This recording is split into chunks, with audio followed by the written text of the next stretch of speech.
Hello అందరికీ weekend special ఏం చేసుకున్నారు? నేనైతే ఒకసారి బయట బనానా కేక్ తిన్నా. అప్పటి నుంచి ఇంట్లో ట్రై చేయాలనిపించింది.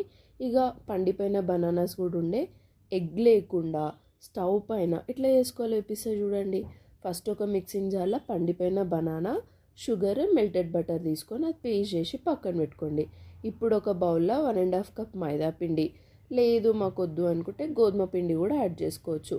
దీనిలోనే 1 spoon baking powder, 1/2 spoon baking soda వేసుకొని కొన్ని మిల్క్ యాడ్ చేసుకుంటూ రిబ్బన్ కన్సిస్టెన్సీ వచ్చిన తర్వాత వెనీలా ఎసెన్స్ వేసుకోండి. వెనీలా ఎసెన్స్ లేకపోతే ఇలాచీ పౌడర్ కూడా యాడ్ చేసుకోవచ్చు.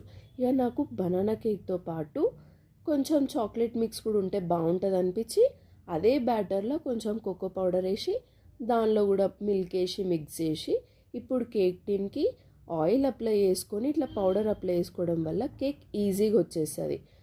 దీనిపైననే ఒక లేయర్ నార్మల్ది, ఇంకొకటి చాక్లెట్ తీసుకొని ఇక పైన కొంచెం జిగ్జాగ్ ఒక డిజైన్ లాగా వేసేసి ప్రీ హీటెడ్ ప్యాన్లో పెట్టి 45 మినిట్స్ కుక్ చేసుకోవడమే. టేస్టీగా బనానా కేక్ అయితే రెడీ అయిపోతుంది. ఎప్పుడైతే టూత్ పిక్ అయినా ఏదైనా చాక్ అయినా పెడితే దానికి ఏం అంటుకోకుండా వస్తే కేక్ రెడీ అయినట్టే. ఇంకెందుకు లేట్, మరి ట్రై చేయండి. ఎట్లొచ్చిందో కమెంట్ చేయండి.